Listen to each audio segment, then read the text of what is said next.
Mukhang kumpirmado na itong Barangay Ginebra ay interesado talagang makuha ang serbisyo nitong si William Navarro, ang 6'7 power forward nitong Northport Batangpier. Ang report na lumabas ay dito sa mga top insiders ng PBA, gustong makuha ni Coach Tim Cone si Navarro para sa scoring at height nito. Alam natin yan ang mga gustong player nitong si Coach Tim Cone.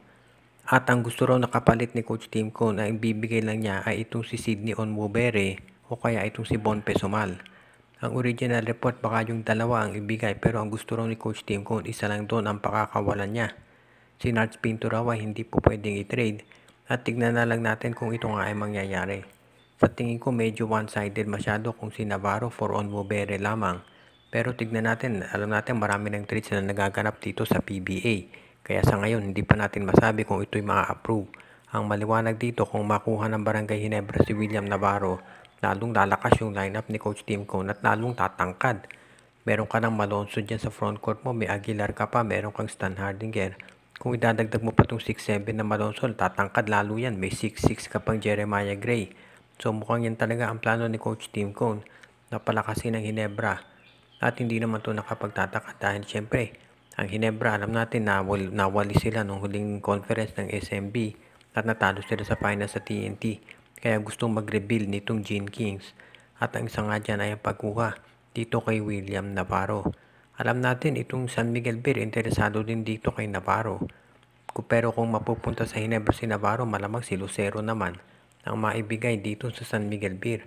So abangan na lang natin kung ano mangyayari dito.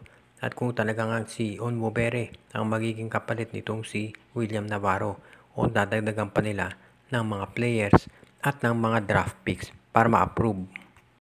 Papayag kaya ang San Miguel Beer kung itong si Mo Tautua ay ititrade nila para dito kay Poy Eram?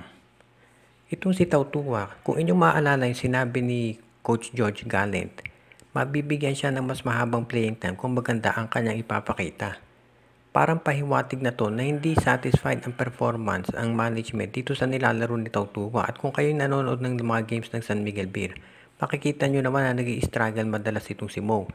Mula sa pagmimiss ng mga layups, palaging nafa-foul, madalas nabibitawan yung bola at iba pa. So yan ngayon ang titignan natin dito kung papayag nga. Ngayon kung sakaling i-trade ng San Miguel Beer ito si Tautua para dito kay Eram, pagkakaroon sila na isang 6'8 na backup center for Junmar at itong si Poy Eram pwede rin yan na maging power forward kasi meron siyang 3-point shot parang itong si Troy Rosario. So pwede rin nilang gawing power forward itong si Eram kung sakasakali at iba ang gawin nilang backup center. So mukhang okay naman yan. Ang problema nga lang may injury pa si Eram. So titignan natin kung iintay muna ng SMB na makarecover ito. Ngayon naman, kapag napunta si Tautua dito sa TNT, hindi naman siya siguro magtatagal dyan dahil meron ng mga center ng TNT, si Roser, si Williams at si Galinato. So malamang ito si Tautua ay dali naman dyan sa NLEX Road Warriors dahil sila ang nangangailangan ng big man ngayon. So pagpunta ni Tautua dito sa TNT, magkakaroon ng 3-team trade itong TNT, NLEX at Blackwater para mapadala itong si Tautua sa koponan ni Coach Frankie Lim o ni Jong Wichiko, depende kung sino pa ang magiging coach nila. Ang tanong ngayon kasi kung ikaw San Miguel Beer, iintayin mo bang makarecover muna si Poy Eram dahil nga hindi siya naglalaro dahil inoperahan yung kanyang tuhod. So tignan natin kung papayag ang SMB sa ganitong klaseng trade proposal. Straight up Mo Tautua for Poy Eram. Habang tumatagal ay gumaganda laro ang laro nitong si Christian David dito sa Blackwater Bossing. At yan ang dahilan kung ba't maraming mga fans ang gustong makita ito na maglaro sa isang team na mas competitive. Although in fairness, lumalaban ang Blackwater ngayon. Ang isa doon sa mga teams na ang balita ay malamang puntahan itong si David ay ang TNT Tropang Giga. Dahil syempre base doon sa history ng Blackwater, padala sila makipag-trade dito sa TNT.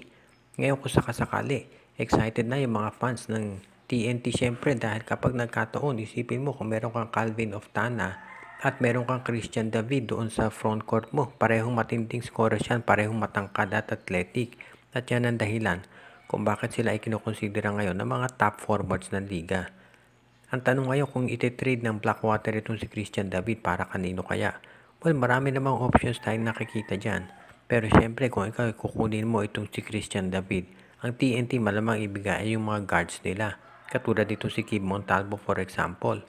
At nakikita rin natin baka ang NLEX o Meralco ang mapuntahan nitong si David dahil alam natin itong Meralco magre-revamp yan eventually. At itong NLEX ganun din, may mga pagbabagong nangyayari ito sa kanilang lineup. So asahan natin na ito si Christian David habang tumatagal at kumaganda laro ay hindi yan magtatagal dito sa Blackwater Bossing dahil eventually syempre yan ay matitrade at mapupunta to sa MVP teams. Ang tanong na lamang ay kung alin do sa mga nabanggit. Ngayon, yung iba pang players ng Blackwater, ganoon din ang mangyayari. Eventually, malilipat yan dito sa MVP group. Pero mukhang ang target talaga at priority ay itong si David. Pero sa ngayon, mukhang iniintay muna nila na gumanda yung laro nito at mag-audition kumbaga.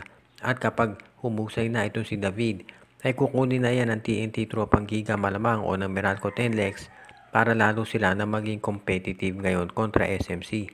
Nagtabla ang resulta ng PBA All-Star Game 140 all pagkatapos maka-score sa isang 5-point play itong si Robert Bolick at doon na natapos yung game. Hindi ito unang pagkakataon na nagkaroon ng tabla dito sa All-Star Game at base naman doon sa reaction, mukhang masaya naman yung mga nanood doon sa University of St. Lasal Coliseum noong linggo. Si Bolick na foul siya pagkatapos maka-score ng 4-pointer na may 17.8 seconds na lang natitira at na-shoot niya yung free throw para matabla. At in fairness naman, puno yung Coliseum kahit sabihin pa natin na maliit ito. Si Calvin Oftana ay hindi na-shoot yung layup sa final possession at yan ang dahilan kung ba't nagtabla. Para dito sa team ni Mark Baroka, parang nanalo na rin sila dahil nag-comeback sila mula sa 32 points na kalamangan. Pagkatapos nung umpisa ng game ay nakasunod-sunod na 3-pointers yung team ni Japet Aguilar. Pero yung 4-pointer ang nag-end up na naging 5-point play kung saan nagtabla yung laro. Ito ay 3 beses na naging tabla yung PBA All-Star Game. At una ito nangyari noong 2013 at noong 2017. Yung 2008 edition nagtabla din. Pero nag-insist yung mga fans na ituloy yung laban at ang nanalo yung South kontra doon sa North. Yung team ni Mark Baroka dito ay humahabol 140-129 bago siya naka-score ng back-to-back baskets at nag-take over na itong si Robert Bolick para doon sa team niya. Doon sa pagdating naman sa scoring, nakita natin na yung team mark ng una si CJ Perez na may 39 points, Baroka 20, Abueva 18, Fajardo 17, si Rivero 15, si Bolick 13.